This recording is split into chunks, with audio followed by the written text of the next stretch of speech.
জন্মদিনের সকালটা শুরু করলাম জগন্নাথ বাবা আর বাবা মহাদেবের আশীর্বাদ দিয়ে। তো প্রত্যেক বছর জন্মদিনের সকালে আমি যাই মন্দিরে, আমি পুজো দিয়ে আসি আর ঠাকুরকে প্রণাম করে আসি। এরপর ঠাকুর প্রণাম করে দুপুরে আমার বাড়ি চলে আসি। আর লাঞ্চে আমার মা প্রচুর কিছু রান্না করেছিল। 5টা ভাজা ছিল, ইলিশ মাছ ছিল, মাটন ছিল, দই, পায়েস, মিষ্টি, প্রচুর চাটনি ছিল আর এঁচোড়ের সবজি ছিল। তো এরপর আমার ঠাকুমা আমাকে আশীর্বাদ করে।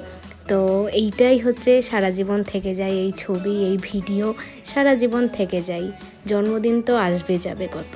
তো যাই হোক, ঠাকুমা আশীর্বাদ করার পর আমার বাবা আমাকে আশীর্বাদ করলো।